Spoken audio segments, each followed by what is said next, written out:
ప్రార్థిస్తున్నాం, మాతో మాట్లాడండి, ధారాళంగా విస్తరించి మాట్లాడడానికి. ఇది ప్రతికూలమైన సమయం అని తండ్రి మాకు అర్థమైన రీతిలో తండ్రి ఉన్న సమయంలో మీ అనంతమైన విషయాలు తండ్రి మేము నేర్చుకునే ధన్యత మాకు ఇవ్వండి. కేవలం ఎవరు శ్రోతలుగా ఉండక వినబడుతున్న మాటలు గౌరవించి తండ్రి, ఇది దేవుని మాటని ఆలోచించగలిగే సిద్ధాంతపరమైన సత్య సంబంధమైన మనస్సును అందరికీ అనుగ్రహించండి తండ్రి. కేవలం మా మేధాశక్తితో చెబితే వీరికి అర్థం కాకపోవచ్చు, కానీ మీ పరిశుద్ధాత్మని సహాయం మాకుంటే మీ సంగతులు తండ్రి మేము స్పష్టంగా అర్థం చేసుకోగలం. మా అందరితో మీరు ఉంటారని కోరుతూ క్రీస్తునామని ప్రార్థన సమర్పిస్తున్నాం తండ్రి, ఆమేన్. త్వరగా కొన్ని విలువైన సంగతులు విందాం. సుమారు కొన్ని వారాలుగా దైవిక సిద్ధాంతాన్ని గురించి మనం ఆలోచిస్తున్నాం. అందరికి ఐడియా ఉందిగా. నేను త్వరగా ముగిస్తాను, యథావిధిగా మళ్ళీ టైం అయిపోయేలా ఉంది. ఈ దైవిక సిద్ధాంతాన్ని గురించి ఎందుకు తెలుసుకోవాలంటే, దైవిక సిద్ధాంతం పట్ల మనకు అవగాహన లేకపోతే మనిషిగా ఉండలేడు. ఒక మనుష్యుడు తానేంటో తనకు అర్థం కావాలంటే తాను నమ్ముతున్న దేవుడు ఏంటో అర్థం అవ్వాలి. తాను నమ్ముతున్న దేవుడి పట్ల వాడికి క్లారిటీ లేకపోతే తన పట్ల వాడికి క్లారిటీ ఉండదు. అందుకే ఎప్పుడో మెసేజ్లో చెప్పిన మాట మీకు జ్ఞాపకం చేస్తాను. నువ్వు నమ్మే దేవుడిని బట్టి నువ్వు ఎలాంటి వాడివో చెప్పొచ్చు, నువ్వు చేసే పనులను బట్టి నువ్వు ఎలాంటి దేవుడిని నమ్ముతున్నావో ఇట్టే చెప్పొచ్చు. మరలా నువ్వు మాట్లాడే మాటలను బట్టి చెప్పొచ్చు నువ్వు ఏ టైప్ బుక్స్ చదువుతున్నావు, నీ బిహేవియర్ని బట్టి చెప్పొచ్చు నువ్వు ఎలాంటి వాటిని ఇష్టపడుతున్నావు. అలాగే నువ్వు దేవుని భక్తుడివి, డివోషనల్ లైఫ్లో ఉంటానని చెప్పి కొన్ని వికారమైన పనులు నువ్వు చేస్తున్నావు అంటే నువ్వు దేవుడిని ఎట్లా ఊహించుకుంటున్నావు ఇట్టే చెప్పొచ్చు. అందుకే ఒక సిద్ధాంతి ఆయన ఏమంటాడంటే, క్షమించండి, క్రైస్తవ పండితుడు ఆయన ఏమంటాడంటే, ఇదిగో నిన్ను బట్టి నీ దేవుడు ఎట్లా అంటాడో చెప్పొచ్చు, నువ్వు నమ్మే దేవుణ్ణి బట్టి నువ్వు ఎలాంటి బతుకుతున్నావో ఇట్లా చెప్పొచ్చు. అందుకే దేవుడు మనిషికి చాలా స్పష్టంగా అర్థం కావాలి. నీకు ఏ విషయంలో అయినా అర్థం కాకపోయినా ఒక అడుగు ఆలస్యమైనా పర్లేదు, తర్వాత నేర్చుకోవచ్చు. కానీ ఈ దేవుడిని గూర్చి అర్జెంటుగా నేర్చుకోవాలి. ఈయనను గూర్చి నేర్చుకోకుండా చర్చిలో కొనసాగితే ఏమవుద్దంటే, మీకు గతించిన వారాల్లో కూడా చెప్పాను, మళ్ళీ జ్ఞాపకం చేస్తున్నాను, ప్రార్థం లేని భక్తి వ్యర్థం అవుద్ది.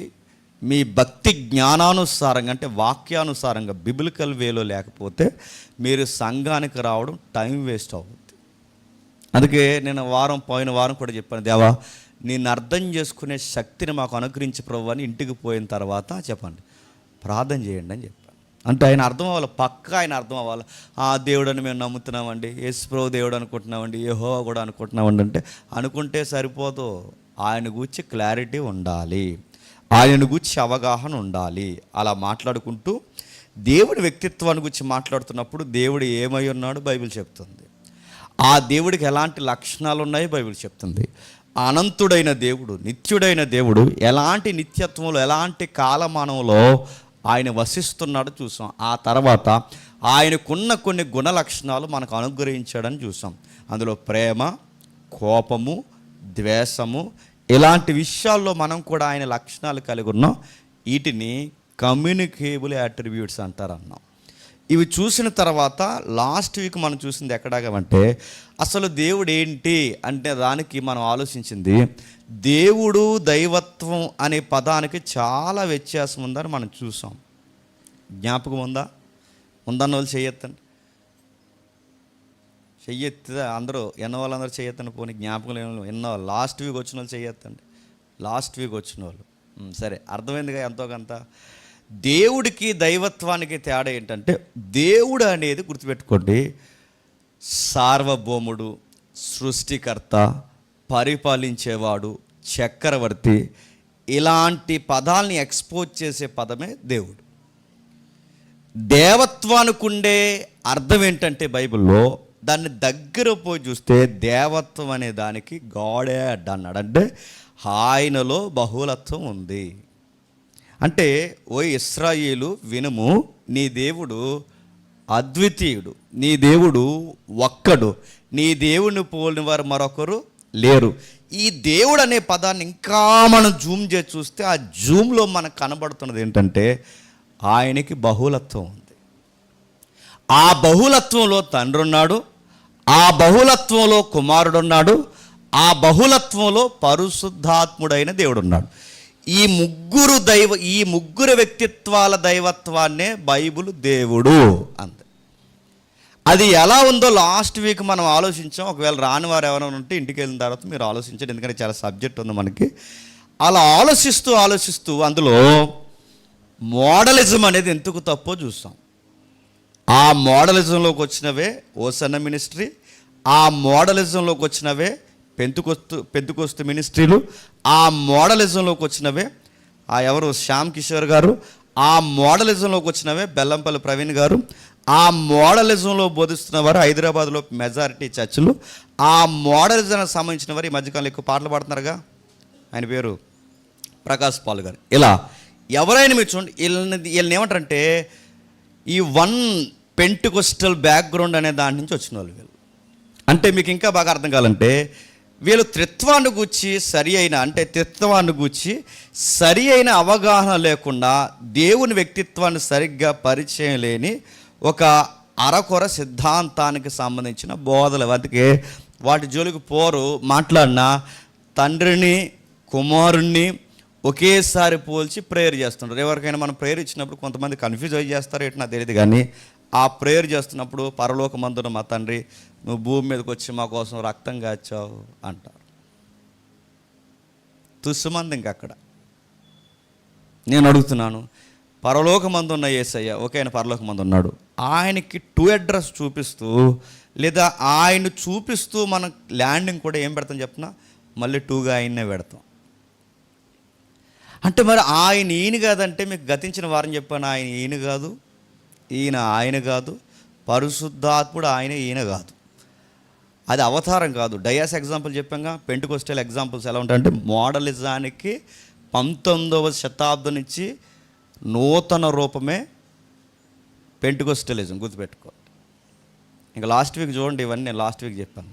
అయితే ఆ తర్వాత ఈ దైవిక సిద్ధాంతాల్లో భయంకరమైన సిద్ధాంతం ఏంటంటే ఏరియనిజం. ఏరియనిజం అంటే ఏంటంటే మాకు ఎందుకండి ఎండాకాలంలో ఇవన్నీ అన్నట్టు చూడకండి. ఏరియనిజం అంటే ఏరియన్ అనే ఒకడు ఉండేవాడు, ఆడు 3వ శతాబ్దానికి చెందినవాడు. నేను గతించిన తరగతుల్లో చెప్పాను.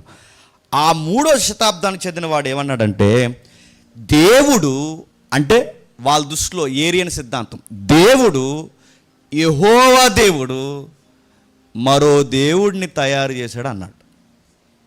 బాగా వినాలి. యెహోవా దేవుడు అంటే తండ్రి దేవుడు కుమారుడైన దేవుణ్ణి సృష్టించాడు అన్నాడు. ఇది వాక్య ప్రకారం రైటా రాంగా? తప్పు. మరలా అడుగుతున్నాను, దేవుడు మరొక దేవుణ్ణి తయారు చేశాడని ఒక తప్పుడు సిద్ధాంతాన్ని క్రైస్తవ సమాజంలోనికి ఒక వేవులా తీసుకొచ్చిన వ్యక్తి ఏరియన్. ఇది భయంకరమైన కల్ట్ బోధ. అంటే దైవిక సిద్ధాంతాలు అనేక తప్పుడు బోధలు ఉన్నాయి. ఆ తప్పుడు బోధల్లో భయంకరమైన తప్పుడు బోధ ఈ మెజారిటీ ఇప్పుడు చాలామంది ఫాలో అవుతున్నది ఏరియనిజమే ఫాలో అవుతున్నారు. అంటే ఇది డేంజరస్ సిద్ధాంతం, ఇది డేంజరస్ డాక్ట్రిన్. ఇది ఈ సిద్ధాంతం ఏమంటారంటే దేవుడు కుమారుడైన దేవుడిని తయారు చేశాడు. ఆ తయారు చేసిన తర్వాత వాళ్ళు చెబుతున్న మాటలు ఒక భయంకరమైన టైంలో ఏం చెప్తారంటే తండ్రి అయిన దేవుడు కుమారుణ్ణి తయారు చేశాడంటే ఈ దేవుడిని తయారు చేశాడంటే ఈ దేవుడు లేని టైం కూడా ఒకటి పరలోకంలో ఉందని వాళ్ళ ఇంటెన్షన్. అర్థమైనా చెప్పండి అర్థం అవుద్ది చివరికి వెళ్ళేసరికి. మళ్ళీ చెప్తున్నాను వినండి. ఈ దేవుడు అంటే తండ్రి అని పిలుస్తున్న ఈ దేవుడు కుమారుడైన దేవుడిని ఒకరోజు తయారు చేశాడు. ఇప్పుడు ఒకరోజు ఆ ఒక్కరోజు తయారు చేస్తే అంతకుముందు అంతకుముందు ఆయన తయారు చేయబడక మునుపు కూడా కాలం ఉందని వాళ్ళ ఉద్దేశం. అంటే దేవుడు తయారు చేయడం ఏంటి? దీనివల్ల అడుగుతున్నాను. అంటే దేవుడు కుమారుడైన దేవుణ్ణి పెద్ద దేవుడైన తండ్రి దేవుడు తయారు చేస్తే వాక్య ప్రకారం ప్రమాదం ఉందా అండి అని మీరు నన్ను అడిగితే 100కి 200% ప్రమాదం ఉంది. ఇలాంటి సీరియస్ మ్యాటర్స్ చెప్తుంటే చాలామంది టైం చూసారంటే మీకు అంత జబ్బోలు ఇంకెవరు ఉండరు. మళ్ళీ చెప్తున్నాను, సీరియస్ చెప్తే ఇది మన రక్షణ సిద్ధాంతం. ఇది మన దైవిక సిద్ధాంతం ఇది, మన వాక్యపు వెలిగిది. ఇది కూడా నీ బుర్రకెక్కట్లేదంటే బైబిల్లో ఒక మాట ఉంటుంది తెలుసా, నేను ఎవరికి బయలుపరుచుకుంటానో వాళ్ళకి అర్థమవుతాను, నేను ఎంత బయలుపరుచుకున్నా వాళ్ళకి అర్థం కావట్లేదంటే వాళ్ళు నా లెక్కల్లో లేరు. నేను మళ్ళీ చెప్తున్నాను, నేను ఆకర్షిస్తే కానీ ఒకరు నా యొద్దకు రారంటున్నారంటే నీకు ఈ వాక్యము, ఈ మాటలు, ఈ సిరీస్ నీకు ఆకర్షణగా ఉండలేకపోతుందంటే నువ్వు దేవునికి వికర్షణలో ఉన్న, గుర్తుపెట్టుకో. నేను వార్నింగే ఇస్తున్నాను సీరియస్గా, మీరేమనుకున్నా అంటే నీకు ఈ వాక్యం రుచించట్లేదు, ఈ వాక్యం నీకు పట్టట్లేదు, ఆయన ఆకర్షణలోకి నువ్వు రావట్లేదు, అరే ఇంత నిగూఢమైన సత్యాలు మాట్లాడుతుంటే నీకు రుచిగా అనిపించట్లేదంటే నువ్వు డేంజర్లో ఉన్నావు. ఆయన ఆకర్షణకు దగ్గరగా ఉండలేకపోతున్నావు అంటే ఆయన గ్రావిటీలోకి ఎందుకు రాలేకపోతున్నావు? మరి నీకేం కావాలి? 2 గంటల పాటలు కావాలా? నీకేం కావాలి? కొంచెంసేపు అహం ఊహు అని 4 మాటలు మాట్లాడి పంపించేసే కావాలా? నీకేం కావాలని అడుగుతావు? నీకు బుర్రకి వాక్యం ఎక్కట్లేదంటే నువ్వెంత ప్రమాదకరమైన స్థితిలో ఉన్నావు నీకు అర్థం కావాలి. నేను ఎందుకు ఇది డిస్క్లైమర్లా చెప్తున్నానంటే ఇవి చాలా సీరియస్గా వినాల్సిన విషయాలు ఇవి. ఇప్పుడు మరలా దేవుడు, పెద్ద దేవుడు, ఏరియనిజం సిద్ధాంతం చెప్తున్నాను, వాళ్ళ ఉద్దేశం చెప్తున్నాను. పెద్ద దేవుడైన తండ్రి చిన్న దేవుడైన కుమారుణ్ణి తయారు చేశారంటే పెద్ద చిన్న అని తేడాలు పెడతారు వీళ్ళు. ఆ తేడాలు పెట్టి పెద్ద దేవుడైన వాడు చిన్న దేవుడిని తయారు చేశాడంటే అంటే ఇది ఇలా నమ్మితే తప్పేంటని మీరు సీరియస్గా నన్ను అడిగితే మజ్జిగ తాగినా సీరియస్గా చెప్పే మాట చెప్పనా, 100కు 200% రక్షణకి ప్రమాదం ఉంది. ఎలా ఉంది? ఎందుకుంది? ఒకసారి మీరు చూడండి. ఒక్కసారి మత్తయి సువార్త యేసుప్రభు వారిని బాగా వినండి. యేసుప్రభు వారిని తండ్రి దేవుడు సృష్టిస్తే సృష్టి అవుతాడా, సృష్టికర్త అవుతాడా? చెప్పాలి. దేవుడు ఈ దేవుడు సృష్టిస్తే ఈయన దేవుడు అవుతాడా, సృష్టి అవుతాడా? ఇప్పుడు మనం ఎవరు? మనం చెప్పండి. గడ్డి మాట్లాడండి, సంతూరు మమ్మీలా మాట్లాడకండి, చెప్పండి. ఎస్, దేవుని సృష్టి. మనం ఎవరు? దేవుని సృష్టి. ఇప్పుడు మనలాగే యేసు ప్రభువును కూడా దేవుడు సృష్టిస్తే ఆయన ఏమవ్వాలి? ఆయన సృష్టి అంటే మనకన్నా ముందు ఆయన ప్రథమ సృష్టి అన్నమాట. తర్వాత ఏమో మన సృష్టి. అంటే మనము సృష్టింపబడిన వారమే, ఆయన సృష్టింపబడిన వాడైతే మరి ఈ రెఫరెన్స్ల సంగతి ఏంటి? ఏ రెఫరెన్స్? మత్తయి సువార్త 28వ అధ్యాయం, మత్తయి సువార్త 28వ అధ్యాయం 9వ వచనం చూడండి. మత్తయి సువార్త 28వ అధ్యాయం 9వ వచనం. యేసు వారిని ఎదుర్కొని మీకు శుభమని చెప్పను, వారు ఆయన యొద్దకు వచ్చి ఆయన పాదములు పట్టుకొని ఆయనకు మ్రొక్కగా. ఇప్పుడు చేస్తామేనండి, యేసు ప్రభు వాళ్ళని ఎదుర్కొంటే వాళ్ళు ఏం చేశారట? ఆయన పాదాలు మొక్కగా. ఆయన పాదాలు మొక్కే దాన్ని ఏమంటారు? చెప్పాలి. ఆరాధన అంటారు. ఇప్పుడు చెప్పండి. నిర్గమకాండం 20వ అధ్యాయం ప్రకారం, 21వ అధ్యాయం ప్రకారం పైన ఆకాశమందు కానీ, కింద భూమి యందు కానీ, భూమి కింద నేల యందు కానీ సృష్టింపబడిన దేనిని చెప్పండి ఆరాధించకూడదు. ఇప్పుడు చెప్పండి, ఆయన ఆకాశమందు తయారు చేయబడిన సృష్టి అయినా, ఆయన భూమి మీద తయారు చేయబడిన సృష్టి అయినా, ఆయన అంటే ఎవరు? యేసుప్రభు. అంటే ఆయన ఆకాశమందు తయారు చేయబడిన సృష్టి అయినా, ఆయన భూమి యందు తయారు చేయబడిన సృష్టి అయినా, సృష్టికర్తను వదిలి సృష్టమైన యేసుక్రీస్తుని ఆరాధించవచ్చా? ముఖ్యాంశాలు మరోసారి చెప్పండి. ఇప్పుడు ఆయనే ప్రథమ దేవుడైతే ఆ లెక్కల ప్రకారం, వాళ్ళ లెక్కల ప్రకారం ఆయనే ప్రథమ దేవుడైతే, ఈయన సృష్టింపబడిన సృష్టి అయితే, సృష్టిని ఆరాధించి సృష్టికర్తను వదిలేస్తే దాన్ని ఏమంటారు? పాపం. అంటే వీళ్ళ లెక్కల ప్రకారం యేసు ప్రభు సృష్టింపబడిన దేవుడైతే, దేవుడితో దేవుడు కాకపోతే, దేవుడితో సమానుడు కాకపోతే, ఆయన సంపూర్ణ దేవుడు కాకపోతే, ఆయన మనకన్నా ముందు సృష్టింపబడిన వాడైతే మనం ఏం చేస్తున్నట్టో తెలుసా? ఆయన ఆరాధించి పాపం చేస్తున్నట్టు బైబిల్ లెక్కల ప్రకారం. ఇప్పుడు చెప్పండి, ఏరియనిజం ఈ రెఫరెన్స్ దగ్గర సరిపోతాదా? సృష్టికర్తను వదిలి సృష్టమును పూజించకూడదని బైబిల్ పాత నిబంధన చెప్తుంటే ఈయన సృష్టింపబడిన వాడైతే ఈయన్ని ఆరాధించవచ్చా? కానీ బైబిల్లో శిష్యులు ఆయన ఆరాధిస్తే యేసుప్రభు ఏమన్నాడు? సృష్టినైన నన్ను ఆరాధించకండి, సృష్టికర్త అయిన తండ్రిని ఆరాధించండి అని ఆయన అక్కడ అన్నాడా? అక్కడ ఆయన అనలేదంటే దాని అర్థం ఏంటి? ఆయాం గుర్తుపెట్టుకోండి. నేనే. ఇంకేం చెప్తున్నాడు? ఇదే హెబ్రీయులకు రాసిన పత్రిక, క్రొత్త నిబంధనలో హెబ్రీయులకు రాసిన పత్రిక, కొంచెం జాగ్రత్తగా చూడండి, వీలైతే రెఫరెన్స్ రాసుకోండి. ఇలాంటి దుర్మార్గమైన దుర్బోధలు మన చుట్టూ నాసులాగా అలిగిపోయి ఉన్నాయి. ఇలాంటి వాళ్ళు మీ ఇంటికి చుట్టం పట్టంగా వచ్చినా నేను మళ్ళీ చెప్తున్నాను, వీళ్ళని తరిమి కొట్టే రెఫరెన్స్ మీరు చూపించాలి. వీళ్ళు ఎక్కడో లేరు, గుర్తుపెట్టుకోండి. మన ఇలాకాలోనే తిరుగుతున్నారు. ఏరియన్ అనేవాడు చచ్చిపోయాడు కానీ, ఏరియన్ శిష్యులు చచ్చిపోయారు కానీ ఆడి బోధన బతికించే గుడ్డోళ్ళు ఇంకా ఉన్నారు. ఇంకా హెబ్రీయులకు రాసిన పత్రిక 1వ అధ్యాయం 6వ వచనం.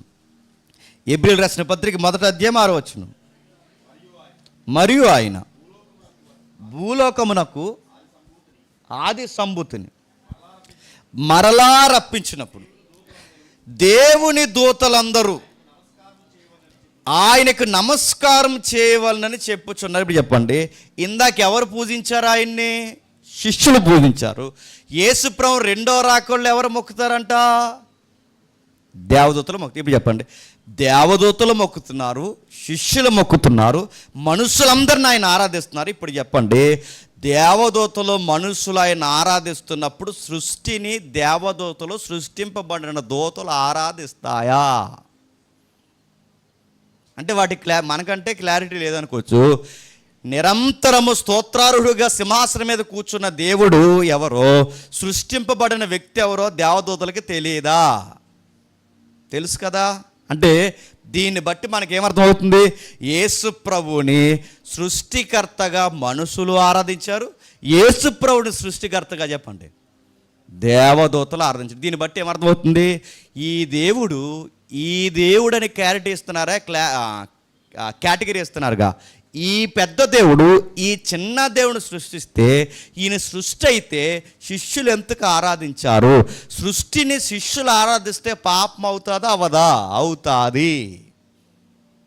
దేవదూతలు ఆరాధిస్తే దేవదూతలు కూడా పాపం చేసినట్టు అవదా? దేవదూతలు పాపం చేస్తే వదిలేస్తాడా? వారిని కూడా కట్టిక చీకటి గల బిలంలోనికి గెంటేస్తాడు. ఇంకా మనం చూద్దాం. రక్షణకి ఇది చాలా ఇంపార్టెంట్, అంటే ఇది చాలా ఇంపార్టెంట్. ఇంకా చెప్తున్నాను చూడండి, ఇంకా ఏముంది ఒక్కసారి మనం చూద్దాం. ఆయన గురించి మనం మాట్లాడుకుంటూ పోతే రక్షణకి ఎంత ఇంపార్టెంట్ అంటే, రక్షణ అనేది యేసు ప్రభు దైవత్వాన్ని కేవలం నమ్మితే సరిపోదు, సంపూర్ణ దేవుడిగా నమ్మాలి. ఆయన్ని సంపూర్ణ దేవుడిగా నమ్మకపోతే ఏమవుద్దంటే, మీరు జాగ్రత్తగా వింటే, పాప పరిహారం జరగదు.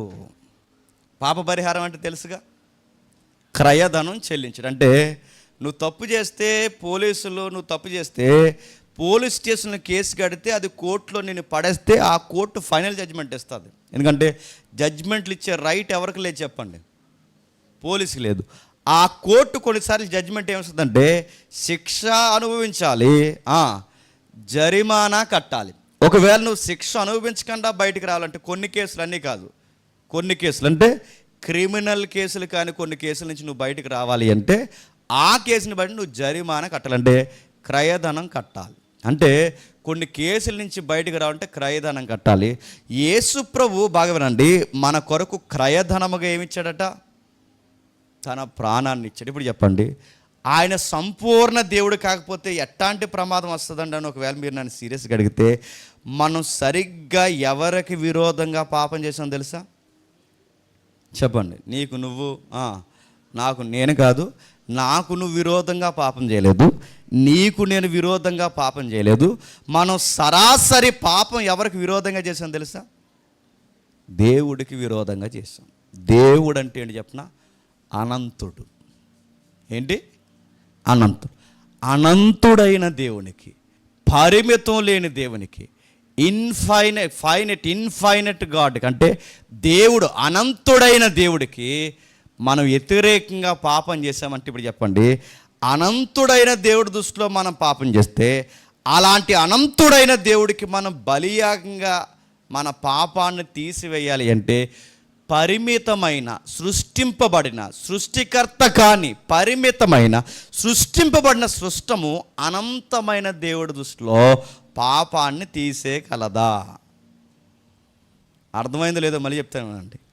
అనంతుడైన దేవుడికి మనం విరోధంగా పాపం చేస్తే, ఆ అనంతుడైన దేవుడి దగ్గర అనంతుడైన దేవుడికి విరోధంగా మనం పాపం చేస్తే, ఆ అనంతుడైన దేవుడికి విరోధంగా ఉన్న పాపాన్ని తీసేయాలి అంటే అనంతుడైన దేవుడైతేనే తీయగలడు. కేవలం బాగా వినండి, ఫైనెట్లో ఉన్న దేవుడైతే తీయలేడంటే, అడ్జస్ట్మెంట్ లేదా సృష్టింపబడిన పరిమితం కలిగిన వాడైతే తీయలేడు.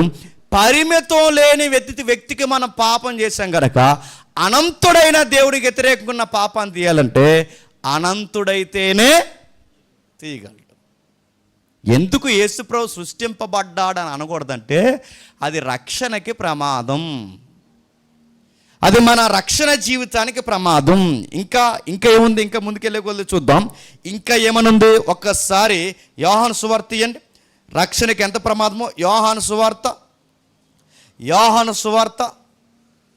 8వ అధ్యాయం, యోహాను సువార్త 8వ అధ్యాయం 24 వచనం.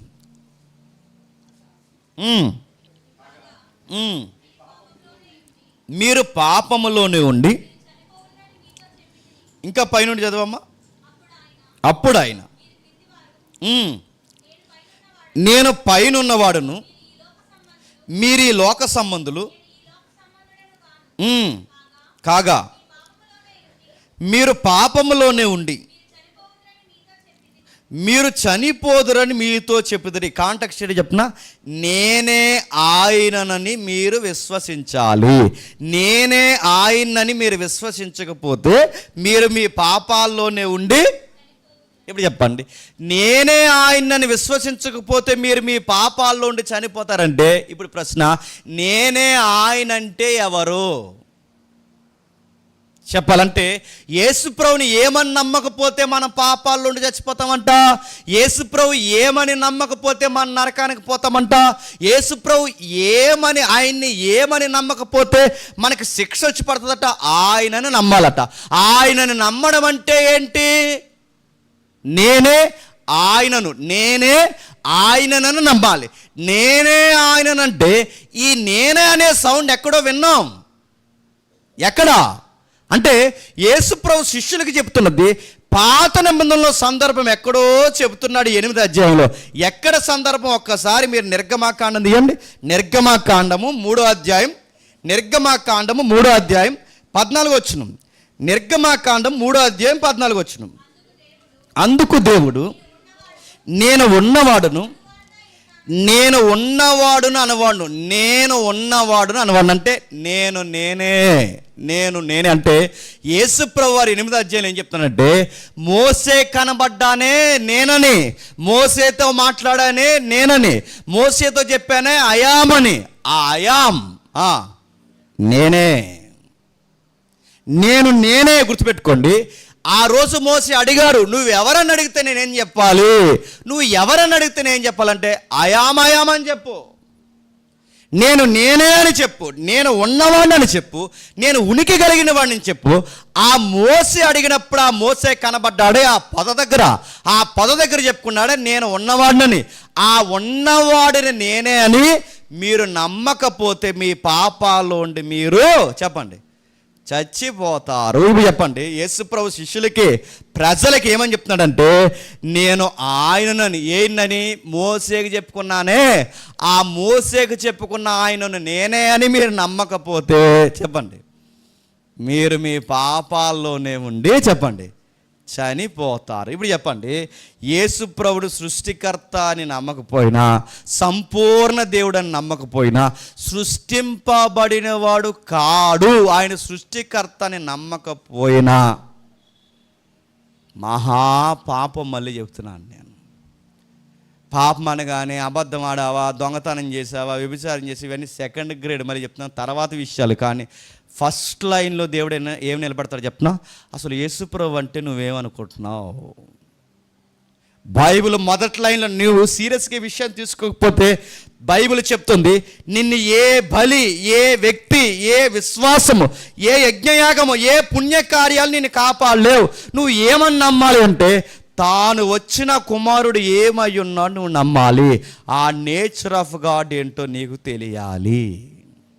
దేవుడు ఏమై ఉన్నాడు? గాడెడ్ అంటే బహుళత్వం కలిగి ఉన్నాడు. ఆ బహుళత్వంలో కుమారతత్వం ఉంది. ఆ కుమారత్వంలో సమానత్వం ఉంది. ఆ సమానత్వం సాక్షాత్తు దేవుడని చెప్పుకున్నాడు. ఆ దేవుడని చెప్పుకున్న వాడిని ఆయన దేవుడిగా నమ్మకపోతే ఈ యోహాను 8:24 ప్రకారం మీ పాపాల్లో ఉండి మీరే చనిపోతారు. ఇప్పుడు నేను చెప్తున్నాను, ఆయన అలా కాకుండా పరిచయం చేస్తే అంటే ఆ క్రీస్తుని, ఈ క్రీస్తు అంటే బైబిల్ చెప్తున్న క్రీస్తుగా కాకుండా పరిచయం చేస్తే ఏం జరిగిందో ఒక్కసారి 2 కొరింథీ పత్రిక తీయండి. కొరింథీయులకు రాసిన 2వ పత్రిక, కొరింథీయులకు రాసిన 2వ పత్రిక 11వ అధ్యాయం, కొరింథీయులకు రాసిన 2వ పత్రిక 11వ అధ్యాయం 4వ వచనం. కొరింథీయులకు రాసిన 2వ పత్రిక 11వ అధ్యాయం 4వ వచనం.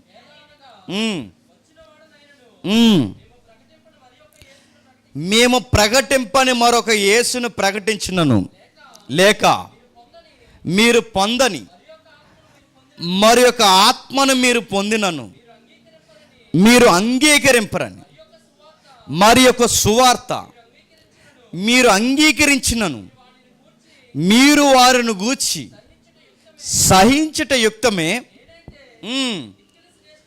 మిక్కిలి శ్రేష్ఠులైన ఈ అపోస్తుల కంటే తక్కువ. అంటే పౌలు గారు ఏమంటాడు తెలుసా? నేను ఒక క్రీస్తును ప్రకటిస్తున్నాను, నేను ఒక యేసును ప్రకటిస్తున్నాను. ఆ యేసు ఏమై ఉన్నాడంటే సంపూర్ణ దేవుడై ఉన్నాడు. ఆ యేసు ఏమై ఉన్నాడంటే సంపూర్ణ సృష్టికర్త అయి ఉన్నాడు. ఆ యేసు ఏమై ఉన్నాడంటే దేవుడితో సమానుడై ఉన్నాడు. ఆ క్రీస్తును కాకుండా ఎవరైనా వేరొక క్రీస్తుని చెప్తే అంటే మీకు అర్థమయ్యేలా చెప్తున్నాను, అలాంటి యేసుప్రభు తక్కువ వాడు లేదు చిన్నవాడని ఎవడైనా చెబితే మీరు వేరొక క్రీస్తుని నమ్ముతున్నారు. అంటే బైబిల్లో కాని క్రీస్తు వేరొక క్రీస్తుని మీరు నమ్మితే ఉగ్రతకి పాత్రలు అవుతారు.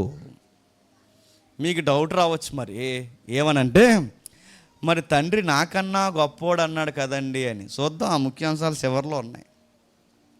తండ్రి నాకన్నా, ఈ మాట అడ్డెట్టుకునేది ఎవరు తెలుసా? తండ్రి నాకన్నా గొప్పగా ఉన్నాడని ఈ రెఫరెన్స్ అడ్డు పెట్టుకుని మాట్లాడింది ఆ ఏరియా అన్నవాడే. మళ్ళీ అవే మాటలు ఇప్పుడు వాళ్ళు కూడా మాట్లాడుతున్నారంటే వీళ్ళకి వాళ్ళకి పెద్ద తేడా ఏమీ లేదు. వీళ్ళు ఏ క్రీస్తుని బైబిల్లో ఉన్న క్రీస్తుని చెప్పట్లేదు, వీళ్ళు ఏ క్రీస్తుని బైబిల్లో ఉన్న యేసుని చెప్పట్లేదు. వీళ్ళు ఎవరు చెప్తున్నారంటే ఏరియన్ చెప్పిన క్రీస్తునే వీళ్ళు చెప్తున్నారు. యేసు ప్రభు దేవుడి కన్నా తక్కువ వాడైతే పాపం అని బైబిల్ చెప్తుంది. యేసు ప్రభు సృష్టికర్త కన్నా తక్కువ వాడైతే ఆయన దేవుడిగా ఆయన నమ్మకపోతే నీ పాపాల్లో ఉండి మీరే నశించిపోతారని బైబిల్ చెప్తుంది. అంటే వీళ్ళు చెబుతున్న క్రీస్తు బైబిల్ క్రీస్తు కాదు, వీరు చెబుతున్న యేసు బైబిల్ చెప్తున్న యేసు కాదు, వీళ్ళు ఊహించుకున్న యేసు, వీళ్ళు పుట్టించుకున్న యేసు. వీళ్ళు ఊహించుకుని యేసు ప్రభువుని పరలోకంలో పుట్టించాడు దేవుడు అని చెప్పుకుంటున్నా ఒక పుట్టించిన తప్పుడు సిద్ధాంతం మళ్ళీ చెప్తున్నాను. ఇంకా మీరు చూడండి, గలతీయులకు రాసిన పత్రిక 1వ అధ్యాయం, గలతీయులకు రాసిన పత్రిక 1వ అధ్యాయం త్వరగా ముగిద్దాం. గలతీయులకు రాసిన పత్రిక 1వ అధ్యాయం 8వ వచనం. గలతీయులకు రాసిన పత్రిక 1వ అధ్యాయం 8వ వచనం. మేము మీకు ప్రకటించిన సువార్త కాక మరి యొక్క సువార్తను మేమైనను పరలోకం నుండి వచ్చిన దూతైనను వాడు అంటే బైబిల్లో చెబుతున్న యేసును కాకుండా, పౌలు చెబుతున్న యేసు ప్రభువును కాకుండా, అపోస్తులు చెబుతున్న యేసు ప్రభు కాకుండా వేరొక యేసుని ఎవరైనా ప్రకటిస్తే, మీరు మాట్లాడుకుంటే నేను తప్పు మాట్లాడుతున్నాను అనుకుంటాను. బైబిల్లో చెప్పిన యేసు ప్రభువును కాకుండా, బైబిల్లో చెప్తున్న క్రీస్తుని కాకుండా మీరు వేరొక క్రీస్తుని మీరు నమ్మితే అది దుర్బోధ, అది తప్పుడు సువార్త. బైబిల్లో పౌలు ఏం చెప్పాడు, పేతురు అదే చెప్పాడు, పేతురు ఏం చెప్పాడు, శిష్యులు అదే చెప్పారు. శిష్యులు పేతురు పౌలు ఏం చెప్పాడు, బైబిల్ దేవుడు యేసు ప్రభువుని గురించి తనను తాను అదే చెప్పుకున్నాడు. ఇంకా చూద్దాం, ఇంకా ఏమని ఉందో దీని కూర్చుంటే, ఈయన ప్రవక్తనో లేకపోతే నీతిమంతుల్లో మనకన్నా గొప్ప నీతిమంతుడనో, మనకన్నా ముందుగా పుట్టినవాడనో, మనకి సరిపోయిన వాడనో, ఇలాంటి అడ్జస్ట్మెంట్ గాస్పల్ ఎవడైనా చెప్తే అది గాస్పల్ కాదు. నేను మళ్ళీ చెప్తున్నాను, అదొక గాసిప్ లాంటిది. మళ్ళీ చెప్తున్నాను, అదొక సోదది, అదొక కొండమది, అదొక తప్పుడు సిద్ధాంతం. అది దాన్ని మీరు ఎవరైనా బిలీవ్ చేస్తే, నేను మళ్ళీ చెప్తున్నాను, మీరు పెద్దగా నష్టాలు ఏం చేస్తారు మీరు అనుకుంటున్నారేమో. ఇది కనుక మీరు నమ్మితే చాలు, అలాంటి వారిని ఎంట చేర్చుకోవద్దన్నాడు, అలాంటి వారిని దగ్గరికి రానివద్దన్నాడు, అలాంటి వారితో మాట్లాడొద్దన్నాడు. అలాంటి వాడిని బావ, తమ్ముడు, బామ్మర్ది, అక్క, చెల్లని పిలిస్తే నీ తొక్కదేస్తా అని చెప్పాడు. నేను సీరియస్ చెప్తున్నాను. ఆ యోహాను పత్రిక మీరు ఇంటికి వెళ్ళి చదవండి. యేసుప్రభు పట్ల క్లారిటీ లేనివాడు వాడు మన సంబంధం కాదు, వాడు క్రీస్తు విరోధి, వాడు దైవానికి విరోధి, వాడు బైబిల్ దైవత్వానికి విరోధమైన మనుషుడు. అట్లాంటి వాడు నీకు ఎట్టా చుట్టం అవుతాడు? అట్లాంటి వాడు నీకు ఎలాంటి స్నేహితుడు అవుతాడు?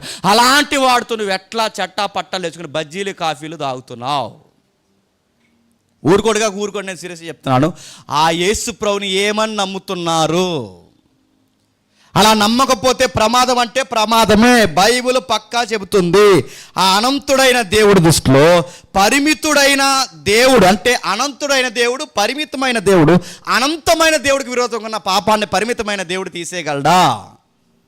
తీయలేడు కదా. ఇది లాజిక్ ఉన్న ఎవరికైనా పనిచేస్తుంది కదా, కనీసం అవగాహన ఉన్న ఎవరికైనా పనిచేస్తుంది కదా. ఆయనను గుర్తుపెట్టుకోండి, ఆయన మనల్ని రక్షించాలి అంటే ఆయన కూడా సంపూర్ణ దేవుడై ఉండాలి. అందుకే యెషయా గ్రంథంలో ఏమని రాస్తున్నాడు చూడండి. యెషయా గ్రంథంలో ఏమని రాస్తున్నాడు తెలుసా? Only God can save. దేవుడు మాత్రమే రక్షించగలడు, దేవుడు మాత్రమే రక్షించగలడు, సంపూర్ణ దేవుడు మాత్రమే రక్షించగలడు, ఆయన మాత్రం రక్షించగలడు. ఎక్కడ ఉంది? యెషయా గ్రంథము 43వ అధ్యాయం, యెషయా గ్రంథము 43వ అధ్యాయం 11వ వచనం. నేనే యెహోవాను, ఈయన తప్ప వేరొక రక్షకుడు లేడు. ఇప్పుడు చెప్పండి, యేసు ప్రభుకున్న మరో పేరేంటండి? రక్షకుడు. ఇప్పుడు చెప్పండి, మనల్ని ఎవరు రక్షించాడని రక్తం ఇచ్చి చెప్పండి? యేసు ప్రభు రక్షించాడు. ఇప్పుడు యెషయా గ్రంథం ప్రకారం దేవుడు తప్ప, నేనే తప్ప, దేవుడు తప్ప మనుషుల్ని ఎవరు రక్షించలేదు. ఇప్పుడు ఈ వచనం ప్రకారం యేసు సంపూర్ణ దేవుడా కాస్త చిన్న దేవుడా? చెప్పండి. నేను సంపూర్ణ దేవుడిని కాకపోతే మీకు రక్షణ లేదు అంటే, ఇది అటు తిరిగి రక్షణకు ప్రమాదం పెట్టిందంటే, ప్రమాదం పెట్టింది కాబట్టి 3వ శతాబ్దంలో ఏరేన్ అన్నవాడిని నిలబెట్టి కడిగి పాడేసింది మొత్తం కౌన్సిల్ అంతా, తరువు పాడేసింది వాడిని దుర్బోధంతా. దరిదాపులకి వెళ్ళొద్దండి నేను అడుగుతున్నాను. మీరు ఏ మీటింగ్స్కి వెళ్ళొద్దని నేను చెప్పను, కానీ ఈ ఏరియనిజం సిద్ధాంతాలను నమ్మే వాళ్ళ మీటింగ్ మాత్రం అస్సలు వెళ్ళొద్దని నేను రాసి మరీ చెప్తాను. నేను మళ్ళీ చెప్తున్నాను, వాళ్ళకి దేవుడు అంటే క్లారిటీ తెలియదు, బైబిల్ అంటే క్లారిటీ తెలియదు, యేసు ఏమై ఉన్నాడో తెలియదు, క్రీస్తు ఏమై ఉన్నాడో తెలియదు, ఆయన సంపూర్ణ దైవత్వం తెలియకపోతే అన్నీ దేవుడి మీటింగ్లు కదంటే ఎల్లో దేవుడి మీటింగ్లు అని చెప్తే ఎల్లో ఏమవుతావు చూడు. నువ్వు రాసి పెట్టుకుంటున్నావు నరకాన్ని మళ్ళీ చెప్తున్నాను, దగ్గరుండి రాసి పెట్టుకుంటున్నావు. యేసుప్రభు ఔన్నత్యాన్ని తగ్గించిన వాళ్ళు సభలకు పోయి కోరి శిక్ష మీద తెచ్చుకుంటున్నావు అనుకుంటున్నావు. ఆయన వాక్యాలు చెప్తాడు అంటే ఆయన వాక్యాలు చెప్పడు, వాక్యంలో లేని యేసుని చెప్తాడు వాడు. వాళ్ళలో వాక్యం చెప్తాడు, వాళ్ళు యేసుని అడుగుతున్నాను. మీరు ఎంత సున్నితంగా మాట్లాడే వారిని మీరు నమ్మినా, నాకు తెలిసిన స్పీకర్ని చెప్తున్నాను, ఒకప్పుడు నేను ఫాలో అయిన స్పీకర్ని చెప్తున్నాను, వాళ్ళు నాకు తెలుసు, వాళ్ళు మంచోళ్ళే చక్కగా చెప్తారు, కానీ యేసుప్రభు దైవత్వం విషయంలో వాళ్ళకి క్లారిటీ లేదు. అందుకని అన్నాను, అలాంటి వారితో మేము జర్నీ చేయమని చెప్పేసాను, ఆపేస్తాం, రావద్దని చెప్పేస్తాం. వాళ్ళు కలిసి కాంబినేషన్ మీటింగ్ నడుతారు, నేను ఎవరని చెప్తున్నాను వాళ్ళతో కుదరదు ఎందుకంటే మనం ఒకటి చెప్తాం చెప్పండి, వాళ్ళు ఒకటి చెప్తారు.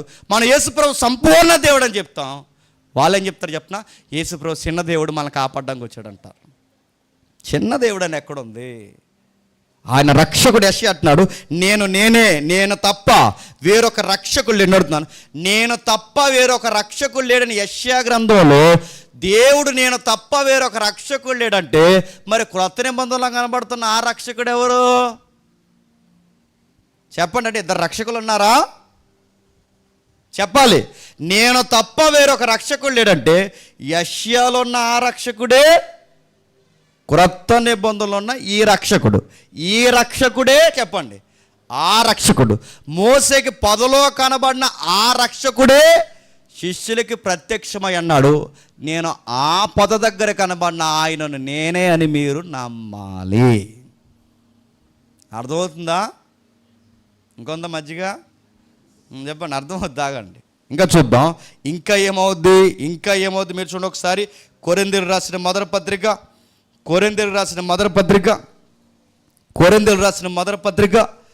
6వ అధ్యాయం 9-10 వచనాలు చదువుదాం.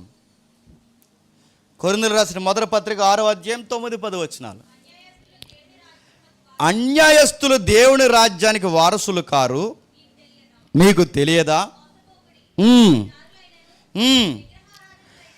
జారులైనను విగ్రహారాధికులైన. సెకండ్ కేటగిరీ ఏంటండి? విగ్రహారాధికులైన. ఇప్పుడు చెప్పండి, ఎవరు దేవుని రాజ్యానికి వారసులు కారంట? చెప్పండి. విగ్రహారాధికులు. చెప్పండి, దేవుని రాజ్యానికి వారసులు కారంటే. ఇప్పుడు చెప్పండి, యేసు ప్రభు సృష్టి అయితే ఈ సృష్టింపబడిన యేసుని ఆరాధిస్తే మనం ఏమవుతాం చెప్పండి? విగ్రహారాధికులు అవుతాం. ఇప్పుడు యేసు ప్రభు సృష్టింపబడిన చిన్న దేవుడు అయితే, ఆ సృష్టింపబడిన యేసుని మనం ఆరాధిస్తే విగ్రహారాధికులు అయితే మనం పరలోకం పోతామా? నిత్యత్వానికి పోతామా? మన జీవితానికి రక్షణ వస్తుంది? రిఫరెన్స్ ప్రకారం చెప్పండి. దేవుని రాజ్యానికి విరోధం అవుతాం. అందుకే బైబిల్ చెప్తుంది ఏమని తెలుసా? మనం విగ్రహారాధికులం కాము. ఎందుకంటే మనం సంపూర్ణమైన దేవుడిని నమ్ముతున్నాం. ఆయన సృష్టింపబడిన దేవుడు కాదు, ఆయన సృష్టికర్త. ఆయన ఒకరితో తయారు చేయబడినవాడు కాదు, తనంతట తాను స్వయం ఉనికి కలిగినవాడు, స్వయంభవుడు. తనను తాను క్రియేట్ చేసుకున్నవాడు కాదు, ఆయన క్రియేటర్. ఆయన ఉన్నాడు, ఎప్పటికీ ఉన్నాడు. ఆయన ఎప్పటికీ దేవుడిగా, సంపూర్ణ దేవుడిగా మనకి కనబడుతున్నాడు. ఇప్పుడు చెప్పండి, సృష్టిని ఆరాధించిన, సృష్టింపబడిన వ్యక్తుల్ని ఆరాధించిన తప్పే. అక్కడి వరకు ఎందుకు? ఆ బైబిల్కి మీరు అగరబత్తీలు వెలిగించి, క్యాండిల్స్ వెలిగించి, ఆ బైబిల్ ముందు మీరు సాష్టాంగపడి బైబిల్ని ఆరాధించినా తప్పే. నా మాట్లాడుతున్నా, బైబిల్ని గౌరవించండి, బైబిల్ని ప్రేమించండి, బైబిల్ని హానర్ చేయండి. కానీ దాని ముందు కొబ్బరికాయ కొట్టి అగరబత్తి వెలిగించి, బయట చేస్తున్నారుగా, కొబ్బరికాయ కొట్టి అగరబత్తి వెలిగించి దానికి దండం పెట్టి దాన్నేదో మీరు విగ్రహంగా మారిస్తే, విగ్రహారాధనగా బైబిల్ నిలబడిన అది కూడా పాపమే. నా మాటలు అర్థమవుతున్నాయా? గౌరవిస్తాం. ఎలా గౌరవిస్తామంటే, నా తండ్రి ఎక్కడో ఉన్నాడు అనుకోండి, నేను ఎక్కడో దేశ విదేశాల్లో ఉన్నాను అనుకోండి, నా తండ్రి నన్ను ప్రేమించి ఒక ఉత్తరం రాశాడు అనుకోండి, ఆ ఉత్తరాన్ని ఎక్కడ పడితే అక్కడ పడతానా? నా తండ్రి లేక నా కోసం ఒక లేఖ రాస్తే దాన్ని ఎంత గౌరవిస్తాను, అందులో ఎంత ప్రేమను చూస్తాను, దాన్ని ఎంతో హృదయానికి హత్తుకుంటాను. ఇది నా ఫాదర్ రాశాడని నేను ఎలాగైతే ఉత్తరాన్ని గౌరవిస్తానో, ప్రేమిస్తానో, బైబిల్ కూడా దేవుడు మనకు రాసిన, చెప్పండి, ఒక లేఖ. దాన్ని అలా గౌరవించండి. అలా గౌరవించకుండా ఆ లేఖకే కొబ్బరికాయ కొట్టు అనుకుని నేనేం చేయాలి? నేను ఆ లేఖకే అగరబత్తి వెలిగించండి, నేనేం చేయాలి? అందుకని నన్ను తెరవండాలి. ఏమో ఆరాధిస్తున్నామో. చాలామంది బైబిల్ దానం పెట్టేస్తారు చూడు, బైబిల్ని గౌరవించు, బైబిల్ కింద పడేకు, బైబిల్ని ఎలా పడతారు? ఎందుకంటే నువ్వు దాన్ని తక్కువ చేస్తున్నావు అంటే దేవుని మాటను తక్కువ చేస్తున్నావు, దేవుడిని పక్కన పడేస్తున్నావు. అని దాన్ని గౌరవించాలి, దాన్ని ప్రేమించాలి, కానీ దాని సృష్టికర్తగా మనం ఆరాధించకూడదు. ఇది మీకు అర్థమైతే, సృష్టింపబడిన బైబిల్ని ఆరాధించొద్దంటే, నేను అడుగుతున్నాను, యేసు ప్రభు కూడా బైబిల్లాగే సృష్టింపబడిన వ్యక్తి అయితే, అలాంటి యేసు ప్రభుని మనం ఆరాధిస్తే మనం ఏం చేసిన వాళ్ళం అవుతాం? చెప్పండి. మనం విగ్రహారాధన చేస్తున్నామా? అందుకే కొరింథీ పత్రిక చెప్తుంది, విగ్రహారాధికులు దేవుని రాజ్యానికి వారసులు కాదు. మేము విగ్రహాన్ని ఆరాధించట్లేదు, సృష్టికర్తని చెప్పండి ఆరాధిస్తున్నాం అంటాడు పౌలు. ఆ పౌలే ఎంత బాగా ముందుకెళ్ళే కొద్ది క్లైమ్ చేస్తాడు. ఒకసారి మనం చూద్దాం. ఇంకా ముందుకెళ్దాం. ఫిలిప్పీలకు రాసిన పత్రిక 2వ అధ్యాయం, 6వ వచనం నుండి. ఫిలిప్పీలకు రాసిన పత్రిక 2వ అధ్యాయం 6వ వచనం నుండి. ఆయన దేవుని స్వరూపం కలిగిన వాడయుండి దేవునితో సమానుడు అన్నాడా? దేవుళ్ళలో కాస్త చిన్నోడు అన్నాడా? చెప్పండి, దేవుడితో సమానుడు. మరొక మాట చెప్తున్నానండి, దేవునితో సమానుడు, దేవునితో పాటు ఆరాధకుడు, దేవునిలో ఏకమై ఉన్నవాడు, దేవునిలో నిత్యత్వం కలిగిన వాడు. అలాంటి ఆయన చెప్తున్నాడు, ఆయన దేవునితో చెప్పండి సమానుడు. ఇంకా ఏం చెప్తున్నాడు? అదే వచనాలు చదవండి కిందికి. అదే వచనాలు చదవమ్మా.